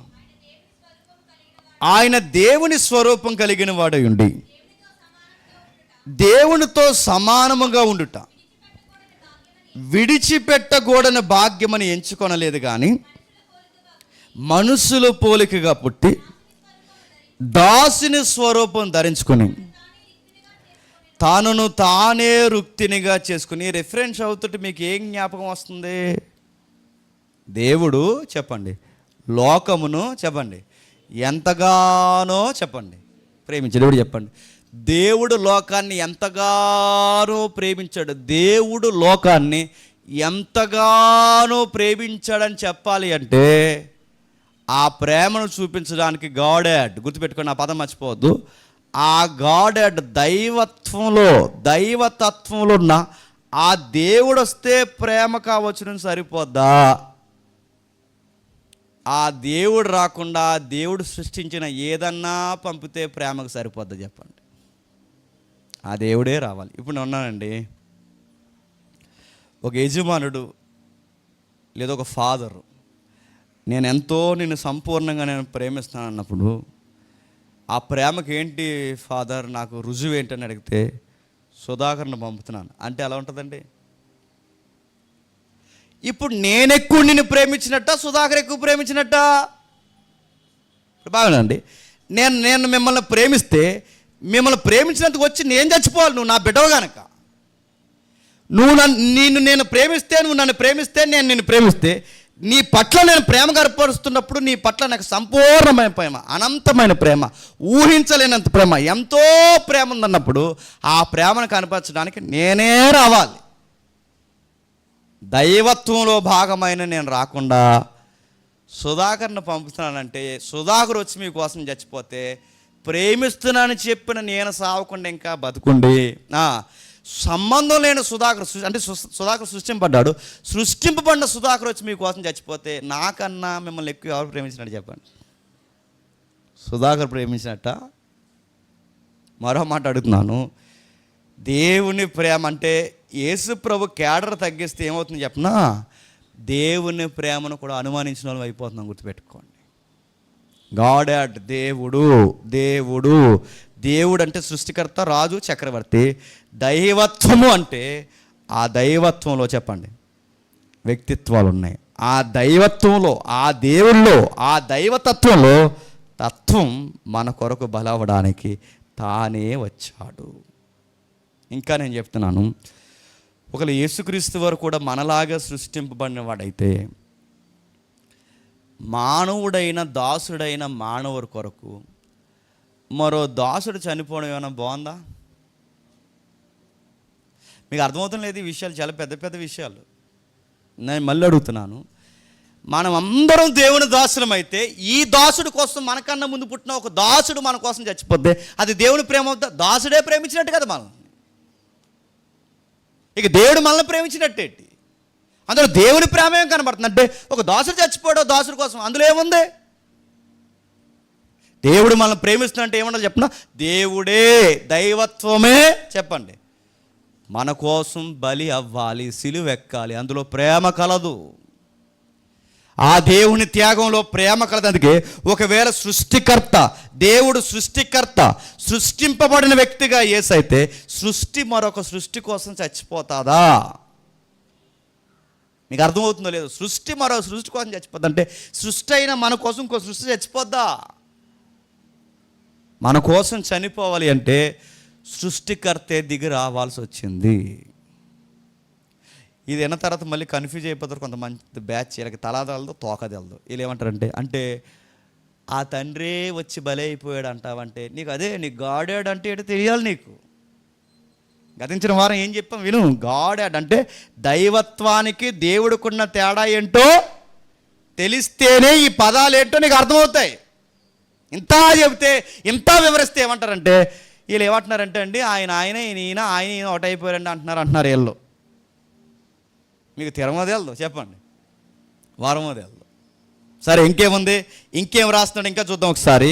ఇంకేం రాస్తున్నాడు ఒకసారి మనం చూద్దాం. ఇంకా ఏమని బోధిస్తున్నాడు 40వ అధ్యాయం యెషయా గ్రంథము 40వ అధ్యాయం యెషయా గ్రంథము 40వ అధ్యాయం యెషయా గ్రంథం 3వ వచనం. యెషయా గ్రంథం 40వ అధ్యాయం 3వ వచనం. ఆలకించుడి, అడవులో ఒకడు ప్రకటించుచున్నాడు, ఎట్లనగా అరణ్యములో యెహోవాకు మార్గము సిద్ధపరచడు. యెషయా గ్రంథంలో ఉందట, అరణ్యములో యెహోవాకు మార్గము సిద్ధపరచడు. ఇప్పుడు చెప్పండి, అరణ్యములో యెహోవాకు మార్గం సిద్ధపరచడం ఈ ప్రవచనం ఎవరికి సంబంధించింది? యోహానుకు సంబంధించింది. ఎవరికి సంబంధించింది? బాప్టిజం ఇచ్చి యోహానుకు. అంటే బాప్టిజం ఇచ్చి యోహాను చేయబోయే మినిస్ట్రీ ఏంటంటే అరణ్యములో యెహోవాకి, యెహోవా అంటే దేవుడికి మార్గము చెప్పండి సరళము చేయడు. ఇప్పుడు చెప్పండి, ఆ యోహాను చేయబట్టినాడు. ఒక్కసారి మత్తయి సువార్త 3వ అధ్యాయం 3వ వచనం. మత్తయి సువార్త 3వ అధ్యాయం 3వ వచనం. ప్రభు మార్గము సిద్ధపరచుడి, ఆయన త్రోవలు సరళము చేయుడి, అరణ్యములో కేకలవే ఒక శబ్దం నేనే. ఇప్పుడు చెప్పండి, యోహాను ఏమని చెప్పుకుంటున్నాడు? ఆ యెషయాలో రాసిన ఆ శబ్దం ఎవరో కాదు, నేనే. ఆ అరణ్యంలో దేవుడి మార్గం సిద్ధపరిచేది ఎవరో కాదు, నేనే. ఇప్పుడు అరణ్యంలో దేవుడి మార్గం సిద్ధపరచమంటే బాగానండి, అరణ్యములో దేవుడి మార్గం సిద్ధపరచమంటే అంటే యెషయాలో ఉన్న అరణ్యంలో మార్గం సిద్ధపరచమని అక్కడ కనబడుతున్న దేవుడు ఎవరు? క్రొత్త నిబంధనలో యోహాను ఎవరిని అంటున్నాడు తెలుసా? నజరేయుడైన యేసుడు. నా మాటలు మీకు అర్థమవుతున్నాయా? అరణ్యంలో దేవుడు మార్గం సిద్ధపరచడంటే యోహాను వచ్చి ఎవరి మార్గం సిద్ధపరిచాడు? ప్రభు అయినా చెప్పండి యేసుక్రీస్తు మార్గం సిద్ధపరచడంటే 40 అధ్యాయంలో ఉన్న యెహోవా ఎవరన్నమాట? క్రొత్త నిబంధనలో యేసుక్రీస్తు అన్నమాట. ఇలా చెప్పుకుంటూ పోతే ఏరియా నిజాన్ని నేను పడుతున్నాను. వంగున్న వాళ్ళని పైకి లేకుండా 3 చెరువులు నీళ్ళు తాగించేసే రెఫరెన్స్ ఇన్ని ఉన్నాయి. వాళ్ళు కూర్చుంటే ఇలాంటి లాజికల్ డిబేట్స్ ఎన్నో ఉన్నాయి. కానీ గమ్మత్తేంటి చెప్పనా, వాళ్ళు రారు, అరకొర తెలియని ప్రజలకు చెప్తారు, వాళ్ళు నరకానికి పోవడమే కాకుండా చెప్పండి వీరిని కూడా నరకానికి పాత్రులుగా తయారు చేస్తారు. ఒక మాట నేను చెప్పనా, యేసు ప్రభు మన కోసం చనిపోయాడంటే అది కేవలం నమ్మకం మాత్రమే కాదు. యేసు ప్రభు మన కొరకు చనిపోయాడంటే అది కేవలం నమ్మకం మాత్రమే కాదు, అది లీగల్ ప్రొసీజర్. అది అంటే ఒక న్యాయపరమైన ప్రక్రియ. అది ఎలా న్యాయపరమైన ప్రక్రియ అంటే దేవుడు, సాక్షాత్తు దేవుడు తన దైవత్వాన్ని కలిగిన ఆయన మన కోసం తగ్గించుకుని మన కోసం బలైపోయాడు. అనంతుడైన దేవుడికి వ్యతిరేకంగా మనం చేసిన పాపం, అనంతుడైన దేవుడు బలైతే కానీ సర్వమాని పాపాలకి ప్రాయశ్చిత్తం చెప్పండి జరగదు. ఇప్పుడు దేవదూత మన కోసం చనిపోయింది అనుకోండి, దేవదూత అనంతమైనదా పరిమితమైనదా? పరిమితమైనదంటే దేవదూత మన కోసం చనిపోతే పరిమితిలో ఉన్న పాపాలే తీయగలదు తప్ప అందరి పాపాలు తీయగలదా? నేను అడుగుతున్నాను. ఒకవేళ యేసుప్రభు మనలాంటోడే అయితే, మనలా సృష్టింపడిన వాడైతే ఈయనకి పరిమితి కలిగిన వాడు అవుతాడా, అనంతుడైన వాడు అవుతాడా? పరిమితం అంటే ఇప్పుడు ఈయన పరిమితం కలిగిన వాడైతే ప్రపంచంలోని అందరి పాపాలు తీయగలడా? అందుకే అది లీగల్ ప్రొసీజర్. అదంటే ఆయన చనిపోవడం కేవలం నమ్మకం కాదు, అనంతుడైన దేవుడి దృష్టికి మనం పాపం చేసాం కనుక అనంతమైన దేవుని దృష్టిలో చేసిన అనంతమైన పాపాలు పోవాలి అంటే అనంతుడే చనిపోవాలి. లేకపోతే పాపాలకి పరాకాష్ట ఎప్పటికీ, పాపాలకి మళ్ళీ చెప్తున్నా పరిష్కారం ఎప్పటికీ జరగదు. ఇంకా ఏముంది, ముగించేద్దాం. ఇంకేముంది ఒక్కసారి యెషయా గ్రంథము 44వ అధ్యాయం, యెషయా గ్రంథము 44వ అధ్యాయం ముగిద్దాం. యెషయా గ్రంథము 44వ అధ్యాయం 24వ వచనం.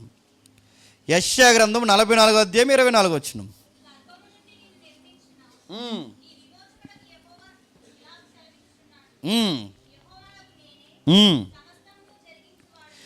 సమస్తము జరిగించేవాడును నేనే. చదవమ్మా. నేను ఒక్కడినే, అక్కడ బాగా వినండి, నేను ఒక్కడినే ఆకాశము విశాలపరిచిన వాడిని, నేనే భూమిని పరిచిన వాడిని,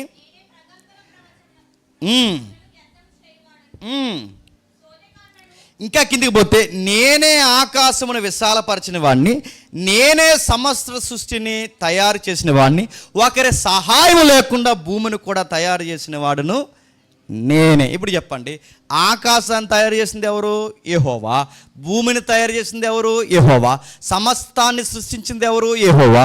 అంటే సాక్షాత్తు వీళ్ళ దృష్టిలో ఎవరు? తండ్రి అయిన దేవుడు, వీళ్ళ దృష్టి ప్రకారం. ఇప్పుడు సమస్తాన్ని సృష్టించింది దేవుడైతే, ఆ సంపూర్ణ దేవుడైతే, ఇప్పుడు అడుగుతున్నాను, అదే మాటని పౌలు ఏమని రాస్తున్నాడు? ఆ యెషయా మాటనే పౌలు గారు ఏమని రాస్తున్నాడు? ఒక్కసారి కొలసి పత్రిక తీయండి. కొలసీలకు రాసిన పత్రిక, కొలసీలకు రాసిన పత్రిక, కొలసీలకు రాసిన పత్రిక 1వ అధ్యాయం 16వ వచనం. కొలసీలకు రాసిన పత్రిక 1వ అధ్యాయం 16వ వచనం. ఏలయనగా ఆకాశమందున్నవి, భూమి మీద ఉన్నవి, దృశ్యమైనవి కానీ అదృశ్యమైనవి కానీ, అవి సింహాసనములైనను, ప్రభుత్వములైనను, ప్రధానులైనను, అధికారములైనను, సర్వమును ఆయన యందు. ఇప్పుడు చెప్పండి, ఇందాక యెషయా గ్రంథంలో ఆకాశాన్ని సృష్టించిన ఆ సృష్టికర్త ఎవరు? ఇప్పుడు కొలసీ పత్రికలో సర్వాన్ని సృష్టించిన ఈ సృష్టికర్త ఎవరు? చెప్పండి. నేను అడుగుతున్నాను, ఒకవేళ ఆయన ఆ సృష్టికర్త, ఈయన ఈ సృష్టికైతే ఇద్దరు సృష్టికర్తలు ఉన్నారా? ఇద్దరు సృష్టికర్తలు అయితే ఇది 2 సృష్టిలా. ఇప్పుడు మళ్ళీ మీరు అంటే ఆయన ఈయన, ఈయన ఆయన అంటారంటే, ఆయన ఈయనే కాదు కానీ యెషయాలో ఉన్న ఆయన ఈయనే. మీకు అర్థమైతే మధ్యకి మళ్ళీ తాగొచ్చు. మళ్ళీ చెప్తున్నాను వినండి, ఆయన ఈయనే కాదు. ఆయన అంటే తండ్రే కుమారుడు కాదు కానీ యెషయాలో ఉన్న ఆయన, కొలసీలో ఉన్న ఈయన, చెప్పండి ఒక్కటే. ఇప్పుడు మీకు అర్థమైతే యేసు ప్రభు దేవుడే కాదు, యేసు ప్రభు ఆరాధనకు అర్హుడు. ఆరాధనకు అర్హుడు మాత్రమే కాదు, సాక్షాత్తు దేవుడు. సాక్షాత్తు దేవుడు అర్హుడు మాత్రమే కాదు, ఆయన సృష్టికర్త.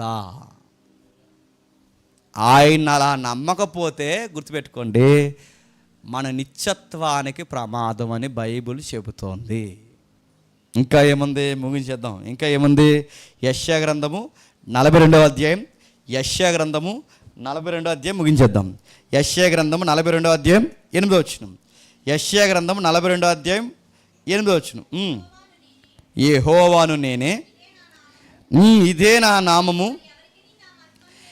నేను ఎవరికి నా మహిమను ఇచ్చిన వాడను. చెప్పండి. కానీ ఇప్పుడు చెప్పండి, యెహోవాను నేనే, నేను ఎవరికి నా మహిమను, చెప్పండి, ఇచ్చేవాడిని కాదు. ఇప్పుడు గుండు పగిలిపోయి ఒక మాట చెప్పేస్తాను, ఒకసారి మీరు చూడండి. 17వ అధ్యాయం యోహాను సువార్త, 17వ అధ్యాయం యోహాను సువార్త 5వ వచనం చూడండి. యోహాను సువార్త 17వ అధ్యాయం 5వ వచనం. తండ్రి, లోకము పుట్టక మునుపు నీ యొద్ద నాకు ఏ మహిమ ఉండెనో ఆ మహిమతో నన్ను ఇప్పుడు నీ యొద్ద మహిమపడుతుంది. ఇందాక యెషయాలో ఏం చేద్దామండి? నా మహిమ ఎవరికి ఇవ్వనండి. ఇక్కడ యేసుప్రభు ఏమని క్లైమ్ చేసుకుంటున్నాడండి? లోకం పుట్టకముందు నీ యొద్ద ఏ మహిమ ఉందో ఆ మహిమ. ఆయన ఏమో ఎవరికి మహిమనివ్వని అంటున్నాడు, ఈయనేమంటున్నాడు నా మహిమ నాకు ఇచ్చే అంటున్నాడు. ఏంటిది? నేను అడుగుతున్నాను, ఒకవేళ ఆయన మహిమను ఎవరికి ఇవ్వని వాడైతే, ఆయన మహిమను ఎవరికి ఇవ్వకపోతే మరి యేసుప్రభు మహిమ ఏంటి? ఇప్పుడు చెప్పండి, లోకం పుట్టకముందు నాకు ఏ మహిమ కలిగి ఉన్నానంటే దాని అర్థం ఏంటి? నేను కూడా లోకం పుట్టకముందు సాక్షాత్తు దేవుడితో సమానుడను. ఈ భూమి మీదకి వచ్చినప్పుడు నా స్థాయి తగ్గించుకుని వచ్చాను. అది దాని అర్థం. తన స్థాయి తగ్గించుకుని వచ్చాడు. ఆయన అంతగా తనను తాను తగ్గించుకుని వచ్చాడు కనుక పౌలు గారు కూడా ఏమంటారు? మీ ఇంటికి వెళ్ళి చదవని తీయొద్దు. ఆ రోమపత్రిక 9:5 ఏమంటాడంటే, ఆయన సర్వాధికారి అయిన దేవుడై ఉండి స్తోత్రార్హుడై, అంటే స్తోత్రానికి అర్హుడు, ఆరాధనకు అర్హుడు, సర్వాధికారి అయిన దేవుడు, సర్వాధికారి అయిన దేవుడై ఉండి దేవునితో సమానుడు. అందుకే ఆ కొలసి పత్రిక తీయొద్దు ఏమంటాడంటే, దేవత్వం యొక్క సర్వ పరిపూర్ణత, చెప్పండి, క్రీస్తు యేసునందు వసిస్తుంది అన్న. క్రీస్తు యేసునందు నివసిస్తుంది, దాన్ని గాడెడ్ అంటారు దాన్ని. ఇంకా మీకు అర్థం కావాలంటే మీకు తెలిసిన సందర్భమే, తోమ ఏమంటాడంటే నా దేవా అంటాడు. ఏమంటాడు? నా దేవా నడుతున్నాను. ఒకవేళ తోమ ఆయన సాక్షాత్తు దేవుడితో సమానుడు కానీ, ఈయన సృష్టికర్త అయిన ఆయనతో సమాను కానీ సృష్టింపబడిన ఈయనైతే నా దేవాని ఈయనంటే వాళ్ళ లెక్కల ప్రకారం తోమ ఏం చేస్తున్నాడు తెలుసా? బ్లాస్ఫమీ అంటే దేవదోషణ. ఇప్పుడు చెప్పండి, యేసుప్రభుని ఆరాధించి తోమ దేవదోషం చేశాడా? అప్పుడు వెంటనే యేసుప్రభు ఏమన్నాలి? ఏంటి తోమ, నువ్వు నన్ను దేవా అంటావు, దేవా నేను కాదు, చెప్పండి, పైన ఉన్నాడా అన్నాడా? మీరు చూడండి, బైబిల్ యేసుప్రభు దైవత్వాన్ని తక్కువ చేయలేదు, యేసుప్రభు దైవత్వాన్ని ఎటకారం చేయలేదు, యేసుప్రభు దేవుడు కాదని చెప్పలేదు, యేసుప్రభు సృష్టింపబడిన ఎక్కడా బైబిల్ చెప్పలేదు. మరి చెప్పండి ఎవడు చెప్తున్నారంటే ఈ ఏరియన్ బ్యాచ్ చెప్తున్నారు. ఏరియనిజం అన్నారు చూసారా? ఆడు 3వ శతాబ్దం చెప్పారు. సంఘం వాళ్ళని సమాధి చేసింది, మళ్ళీ కొన్ని సంవత్సరాల మధ్యలో వచ్చారు, మళ్ళీ సంఘం తరిమేసింది, మళ్ళీ వచ్చారు, మళ్ళీ తరిమేసింది. ఇప్పుడు అరకొరకు అక్కడ కనబడుతున్నారు. ఏమని? తండ్రి అయిన దేవుడు పెద్దోడు, యేసుప్రభు చిన్నోడు. మరి పరిశుద్ధాత్ముడు ఎవరంటే కేవలం పరిశుద్ధాత్ముడు పవర్ అంట. పవర్ అంటారు చూసారా? పవర్ అంట. ఆయన కేవలం పవరే తప్ప ఆయన దేవుడు కాదని. ఇలాంటి వల్లగాలి మాటలు, ఇలాంటి వంకర మాటలు ఎవరు చెప్తున్నారు తెలుసా? మీకు తెలిసిన వాళ్ళే చెప్తున్నారు, మీకు నచ్చిన స్పీకర్లే చెప్తున్నారు, మీరు చూస్తున్న స్పీకర్లే చెప్తున్నారు. ఈ తెలుగు రాష్ట్రాల్లో చాలామంది ఉన్నారు, మీకు అర్థమవుతుందో లేదో, చాలామంది ఉన్నారు. ఎంత చెప్పాక ఈ వాక్యం మీరు వెళ్ళి వాళ్ళ బ్యాచ్కి చెప్తే వాళ్ళు ఏమంటారంటే, మరి యోహాను సువార్త 14:8 తండ్రి నాకన్నా గొప్పోడు అన్నాడు కదండి అంటారు. వెంటనే మీరు మజ్జిగ తాగొచ్చేస్తారు. అదే దాని అర్థం. మరి నాకన్నా గొప్పవాడని యేసుప్రభువే అన్నాడు కదంటే, రేపు చూడండి ఒకసారి ఆ రెఫరెన్స్ ఏంటో చూడండి ఒకసారి. ఆ రెఫరెన్స్ చూడండి, 14 ముగిద్దాం. యోహాను సువార్త 14 యోహాను సువార్త 14 28 మీరు తాగడం కదా, వాళ్ళు కట్టించాలి మజ్జిగ.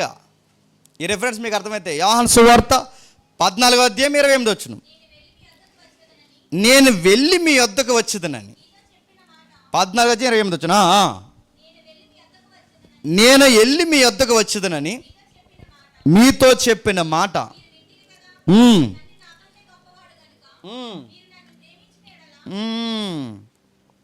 ఆ మాట పట్టుకుంటారు. ఏమని? తండ్రి చెప్పండి నాకంటే గొప్పవాడు. అందుకే దీన్ని ఏమంటారంటే ఆ కాంటెక్స్ట్ చదవమంటారు. కాంటెక్స్ట్ అంటే సందర్భం చదవాలి. మీ కాంటెక్స్ట్లు చదవరు, చెప్పండి, కాంటెక్స్ట్లు లేపేస్తారు. టెక్స్ట్ ఫాలో అవ్వరు, సందర్భాలు లేపేస్తారు. మీకు నచ్చిన రెఫరెన్స్ తీసి ఇక ఏ సందర్భాలు చూడలేని వాళ్ళకి బోధించి ఇదిగో యేసుప్రభు అన్నాడు సాక్షాత్తు నాకన్నా తండ్రి గొప్పడు అన్నాడు కాబట్టి ఆయన గొప్పోడు కాబట్టి తండ్రి గొప్పోడు, కుమారుడు చిన్నోడని కుమారుడు చెప్పుకుంటున్నాడు అంటారు. నీ తెలివితేటలు తెల్లారిపోయినాయి ఇక్కడే. నీకో తెలియదు, అయినేవాడికి తెలియదు, వాళ్ళు అడగరు. అడిగితే నీకు చెప్పడం రాదు. మళ్ళీ అడిగితే నువ్వు ఎవడో తేడా ఉన్నావు, రేపు నుంచి మా చర్చకి రావద్దు అంటావు. నువ్వు అర్థం ఒకరు నువ్వు తెలుసు కదా. ఇలా టోళ్ళు ఏరియన్ బోధన మోస్తున్న వాళ్ళు చాలామంది ఉన్నారు. వీళ్ళు దీనికోసం కూర్చొని మాట్లాడదామంటే రారు, కూర్చోరు. వీటి మీద సిద్ధాంతం చర్చిద్దామంటే రారు. ఇది ఎంత సీరియస్ అంటే ఇది సీరియస్, ఇది రక్షణకు ప్రమాదం. ఇది ఏంటి దీని అర్థం ఏంటి? తండ్రి నాకన్నా గొప్పవాడు అంటే దాని అర్థం ఏంటంటే ఒక్కసారి మీరు ఆ 14 మొదలు వచ్చినది ఏంటి? 14 మొదలు వచ్చిన మీ హృదయాలను కలవరపడనీకండి, దేవుని యందు విశ్వాసం ఉంచుతున్నారు, నా యందున విశ్వాసం. అంటే దాని అర్థం ఏంటి? శిష్యులు కలవరపడిపోతున్నారు. దేనికి కలవరపడిపోతున్నారు? నేను చంపేస్తారు, ఇంకా నువ్వు చెప్తున్నావుగా నేడో రేపు నేను చంపేస్తారు, మా వద్ద నుంచి వెళ్ళిపోతున్నానని చెప్తున్నావు నువ్వు. ఆ 13వ అధ్యాయం నుంచి మొదలెడతారు. 13వ అధ్యాయంలో ఏం జరుగుద్ది? యేసుప్రభు చివరి భోజనం చేస్తాడు, లాస్ట్ సప్పర్ మీకు తెలుసుగా. ఆయన చివరి భోజనం చేస్తున్నప్పుడు చెప్తాడు ఏమని? మీలో ఒకడు నన్ను అప్పగిస్తారు, అన్యులు నన్ను సిలివేస్తారు, నన్ను తీసుకెళ్ళి బాహాటంగా సిలివేస్తారు, నేను చనిపోతాను, కొంతకాలం నన్ను మీరు చూడరు. ఈ మాటలు ఎప్పుడైతే తిన్నారో పేతురు కంగారు పడిపోయారు, శిష్యులు కంగారు పడిపోయారు, అందరూ సంఘంగా ప్రారంభపు శిష్యులుగా ఉన్న వారు అందరూ కంగారు పడిపోయారు. ఆ కంగారు పడిపోయి అంటున్నారు కలవరపడుతూ, ఏంటి ప్రభా నువ్వు వెళ్ళిపోతే ఎలాగా, నీకోసం మేము ఆస్తులు వదిలేస్తాం, మా పనులు వదిలేస్తాం, మా వృత్తులు వదిలే, మా జీవితం అంతా తెచ్చి నీ దగ్గర పెట్టు, ఇప్పుడు మమ్మల్ని వదిలేసిపోతాను అంటున్నావు, మా పరిస్థితి ఏంటన్న కాంటెక్స్ట్ జరుగుతుంది అక్కడ. ఆ సందర్భంలో ఏమంటున్నాడంటే, మీరు దేవుని యందు విశ్వాసం ఉంచుతున్నారు లేదా? మీరు దేవుని యందు విశ్వాసం ఉంచితే నా యందును విశ్వాసం ఉంచండి. దేవుని యందు విశ్వాసం ఉంచితే నా యందు విశ్వాసం ఉంచండి అంటున్నాడంటే తగ్గించుకుంటున్నాడా, సమానం అంటున్నాడా? వరమా నీకే చెప్తున్నాను, తగ్గించుకుంటున్నాడా, సమానం అంటున్నాడా? సమానం. దేవుని యందు అంటే తండ్రి యందు విశ్వాసం ఉంచినప్పుడు నా యందును విశ్వాసం ఉంచండి. మరి నాకన్నా తండ్రి గొప్పవాడు అంటాడు కదండి, దీన్ని ఎలాగండి అర్థం చేసుకోవడం అంటే, ఇప్పుడు ఈ స్థితిలో వీళ్ళు కలవరపడుతున్నారుగా, ఈ కలవరపడుతున్నప్పుడు ఈ స్థితిలో తండ్రి స్థాయిలో ఆయన లేడు. ఏ స్థాయిలో ఉన్నాడు? దాసుని స్వరూపం. Very good. దాసుని స్వరూపం ధరించుకుని మనిషిని పోలికగా పుట్టి తనను తాను రుక్తినిగా మార్చుకుని దేవునితో సమానుడైన తన తత్వాన్ని తగ్గించుకుని ఈ భూమి మీద మనుషుల కన్నా దాసుడిగా తగ్గిపోయాడు గనక, ఈ స్థాయిలో తక్కువగా ఉన్నాడు గనక, ఈ స్థాయిలో ఉన్న ఆయన ఏమంటున్నాడంటే, ఈ స్థాయిని బట్టి మీరు నన్ను చూసి భయపడిపోతున్నారు కానీ నా తండ్రి స్థాయిని చూస్తున్నారుగా. ఆయన నా స్థాయిలో అంటే ఇప్పుడు ఉన్న నా స్థాయి కన్నా చెప్పండి ఆయన స్థాయి గొప్పది. మీరు ఇది నమ్మితే నేను ఆయన దగ్గరికి వెళుతున్నానంటే మళ్ళీ నేను ఆ స్థాయిలోనికి వెళుతున్నాను. ఆ కాంటెక్స్ట్లో చెప్పాడేమని, తండ్రి నాకన్నా గొప్పవాడంటే యేసుప్రభు ఏ స్థాయిలో ఉన్నాడంటే దాసుని స్థాయిలో ఉన్నాడు. ఈ చదవు నువ్వు, ఈ చదవకుండా తగునమ్మని ధైర్యపోయి ఏమంటావంటే తండ్రి నాకన్నా గొప్పవాడంటే ఎక్కడ గొప్పవాడు? ఆయన పరలోకమందు ఉన్నాడు, ఈయన భూలోకమందు ఉన్నాడు. ఆయన దైవత్వపు ఉనికిలో ఉన్నాడు, ఈయన దాసుని మానవతత్వంలో ఉన్నాడు. ఈ మానవతత్వంలో ఉన్న నాకన్నా తండ్రి చెప్పండి గొప్పవాడిగా ఉన్నాడు. ఇది కదా దీని అర్థం, ఇది కదా సందర్భం, ఇది కదా ఆయన మాట్లాడుతున్నది. ఇంకా మీకు అర్థం కావాలంటే ఒక ఎగ్జాంపుల్ చెప్తాను, పెద్దలు రాసిన ఎగ్జాంపుల్స్ మీకు చెప్తాను వినండి. ఒక ప్రధానమంత్రి ఉన్నాడు అనుకోండి, ఒక సామాన్య పౌరుడు ఉన్నాడు అనుకోండి, ఇద్దరికి వ్యత్యాసం ఎక్కడ చెప్పండి? హోదాలో తేడా వచ్చింది. వాళ్ళ హోదాలో తేడా కాకుండా వాళ్ళిద్దరూ ఎవరంటే వాళ్ళిద్దరు యొక్క ఉనికిని చెప్పండి, మనుషులు. ప్రధానమంత్రి మనిషే చెప్పండి, ఈ సామాన్య పౌరుడు మనిషే. మరి ఎక్కడ తేడా వచ్చింది చెప్పండి? హోదాలో తేడా వచ్చింది. ఇప్పుడు మీకు బాగానండి, దేవుడు దేవుడే, యేసుప్రభు దేవుడే, ఇద్దరూ దేవుళ్ళే. మరి ఎక్కడ తేడా వచ్చిందంటే చెప్పండి? ఆ రోల్ తగ్గించుకొని వచ్చాడు చూసారా, ఆ పాత్ర తగ్గించుకొని వచ్చాడు చూసాడా, ఆ తండ్రితో సమానత్వాన్ని తగ్గించుకుని ఒకడు వచ్చాడు చూసారా, ఇక్కడికి వచ్చి అంటున్నాడు ఏమనంటే, నాకన్నా ఈ స్థాయిలో ఉన్న నాకన్నా నా తండ్రి చెప్పండి గొప్పవాడు. అందుకే ఏమంటున్నాడంటే, లోకం పుట్టక మునుపు ఏ స్థాయి ఉండేదో తండ్రి ఆ స్థాయి నాకు మళ్ళీ ఇచ్చే నేను వచ్చేస్తున్నాను. ఈ పాత్ర ఎక్కడితో చెప్పండి అయిపోయింది. అర్థమైతే ధన్యత. ఇంత చెప్పినా అర్థం కాకపోతే అది ధన్యత కదా, దరిద్రం. ఇంక నీకన్నా పేడమైండి ఇంకేమీ లేదు. మళ్ళీ చెప్తున్నాను నేను, అర్థమైతే ధన్యత. ఇంతకన్నా ఎంత చెప్పినా నీకు అర్థం కాకపోతే నీ రక్షణకు వ్యతిరేకంగా వెళ్తున్నావు.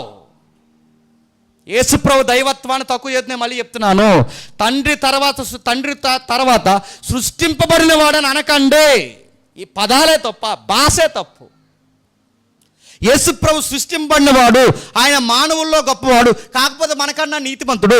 ఆయనకి పరలోకం ఎందుకు వచ్చిందంటే ఆయన నీతిగా బతికాడు కాబట్టి పరలోకం వచ్చిందంటే, ఆయన నీతిగా బతికితే పరలోకం రావడం ముఖమా? ఇక అసలు నీకు బైబిల్ తెలియదు, కాంటెక్స్ట్ తెలియదు, థియరీ తెలియదు, థియాలజీ తెలియదు. నువ్వు చాలా మంది తయారైపోయి బోధించడానికి. ఇలాంటివన్నీ వింటున్న వాళ్ళందరూ గరానాగా ప్రతి ఆదివారం చర్చికి పోయి నరకాన్ని పోతారండి. నేను సీరియస్ చెప్తున్నాను. వీళ్ళు ప్రతి వారం దేనికి వెళ్తున్నారు చెప్పండి? నరకాన్ని పోవడానికి వెళ్తున్నారు వీళ్ళు చర్చికి. వెళ్ళి సీరియస్గా చెప్తున్నాను, వీళ్ళు నరకాన్ని పోవడానికే పెట్టినారు, నరకాన్ని పోవడానికే 10 వంతులు ఇస్తున్నారు, నరకానికి పోవడానికే వీళ్ళు కానుకలు ఇస్తున్నారు, నరకానికి పోవడానికి ఆ తప్పుడు సువార్త తప్పుడు సేవ చేస్తున్నారు. చర్చాగా నరకాన్ని పోతుంది. ఇంత ధైర్యంగా ఎలా చెప్తున్నాను తెలుసా? ఈ కంటెంట్ మీ బుర్రలకి ఎక్కట్లేదు, అందుకే నేను ధైర్యంగా చెప్తున్నాను. నేను మీకు ఎక్కించుకుంటే ధన్యత.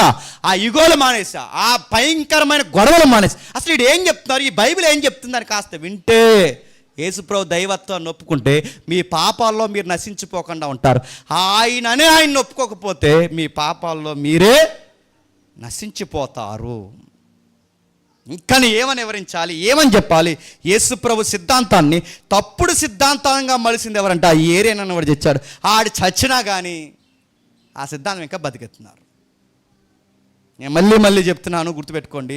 ఆయన సమానుడు, దేవుడితో పాటు సంపూర్ణ నిత్యత్వం కలిగిన వాడు. అలాంటి ఆయన మన కోసం భూమి మీదకి చెప్పండి తగ్గించుకొని వచ్చాడు. ఇంకేమని రాస్తున్నాడు?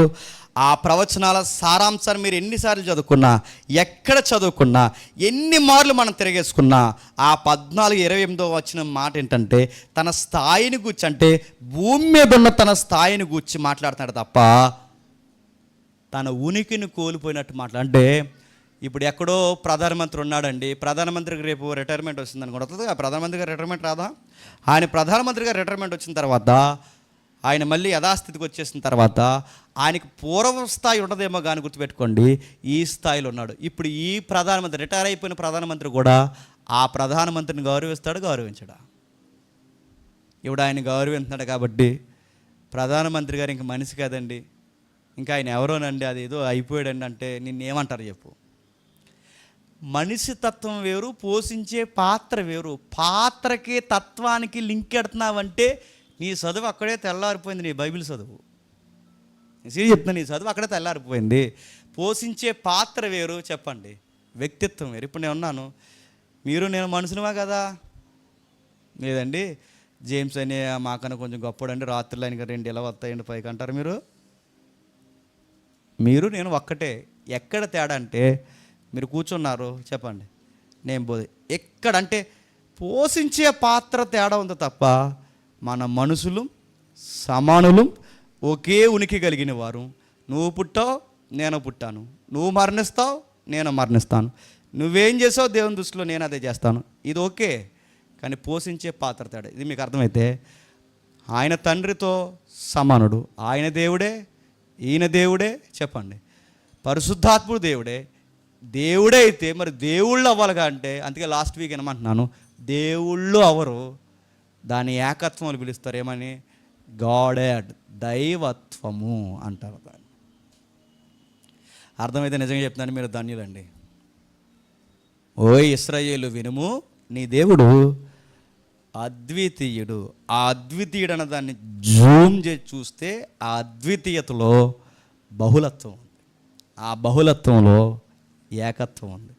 ఈయన కాదు, చెప్పండి, ఆయన కాదు, ఆయనే, ఈయనే, ఈ ముగ్గురు కలిపితేనే చెప్పండి దైవత్వం.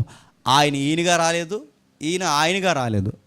ఆయనగానే ఉన్నాడు, ఈయనగా ఉన్నాడు. అందుకే మీకు లాస్ట్ వీక్ సింబల్ చూపించగలిగా. ఆ సింబల్ మీరు చూడండి ఒకసారి. ఆ త్రిత్వాన్ని అంటే అది ఎక్స్పోజ్ చేయడానికి మాత్రమే. ఆ సింబల్ చూస్తే దైవత్వం ఉనికి అర్థం చేసుకోవడానికి మాత్రమే, ఎగ్జాంపుల్ మాత్రమే. అది అంతా వదిలేసి కొంతమంది ఎలా అర్థమవుతుందంటే, చూసారా దేవుడు బొమ్మ అంటండి, అది ఎలా ఉందో చూడండి అంటారు. అది దేవుడి బొమ్మ కాదు, అర్థం అవడానికి ఎగ్జాంపుల్ అది. మళ్ళీ అది దేవుడు అంటాను, లేనిపోని గొడవలు. అదేదో ముగ్గులో ఉందండి, అదే దేవుడు అంటున్నాడు జేమ్స్ అంటారు. అది ముగ్గు కాదు అయ్యా, అర్థం అవడానికి అదొక కాన్సెప్ట్ అంతే, లేకపోతే వదిలేదు తమ్ముడు. ఇప్పుడు దీన్ని బట్టి చెప్పండి, ఏరియనిజం వాక్యానుసారంగా రైట్ అంటారా తప్పు అంటారా చెప్పండి? తప్పు. లాస్ట్ వీక్ చూసాం, పెంతుకొస్తేజంలో నమ్ముతున్న మోడలిజం తప్పు, మోడలిజం మూలాల తప్పు. ఈ వారం మనం చూసాం ఏరియనిజం తప్పు. ఇప్పుడు చెప్పండి, ఈ దేవుడు ఏమై ఉన్నాడు? బహుళత్వం కలిగి ఉన్నాడు. ఆ బహుళత్వంలో ఏకదైవత్వం కలిగి ఉన్నాడు. ఆ ఏకదైవత్వాన్ని బైబిల్ ఏముందంటే, నీ దేవుడు అద్వితీయుడు. అర్థమైతే ధన్యత, అర్థం కాకపోతే ఇంటికి వెళ్ళి ఒకసారి చూడండి. మళ్ళీ అర్థం కాకపోతే 70 సార్లు ఫోన్ చేసి నన్ను అడగండి, అర్థమయ్యే వరకు చెప్పే బాధ్యత చెప్పండి నాది. ఎందుకంటే ఇది రక్షణకి ముడిపడింది. మాకు ఇవన్నీ తెలియవండి, మేము ఏదో దేవుడు కాస్త ఇస్తాం, వస్తాం పోతామంటే ఇంక మిమ్మల్ని ఎవరు చెప్పండి బాగు చేయరు. దేవుడు మిమ్మల్ని దీవించును గాక. అలానే కళ్ళు మూసుకోండి, మోకాళ్ళు వేయగలిగిన వారు మోకాళ్ళు వేయండి. మోకాలు లేని వారు లేచి నిలబడి ప్రార్థన చేయండి. దేవుణ్ణి అడగండి, దేవా నీ వ్యక్తిత్వాన్ని అర్థం చేసుకునే శక్తిని మాకు అనుగ్రహించు ప్రభువా, నీ దైవత్వాన్ని అర్థం చేసుకునే శక్తిని మాకు దయచేయి ప్రభువా, నీ వాక్యపు మూలాలు అర్థం చేసుకునే వివేచన మాకు అనుగ్రహించు ప్రభువా అని దేవుణ్ణి అడగండి. ఈ ఒక్కబోతలో, ఈ ప్రతికూల వాతావరణంలో ఓపికగా వాక్యాన్ని నిన్న ఈ బిడ్డలందరికీ మాకును నీ వాక్య సారాంశం మాకు అర్థం కావాలి ప్రభువా అని ప్రార్థనలో ఏకీవించండి. ఎవరు కళ్ళు తెరవద్దు.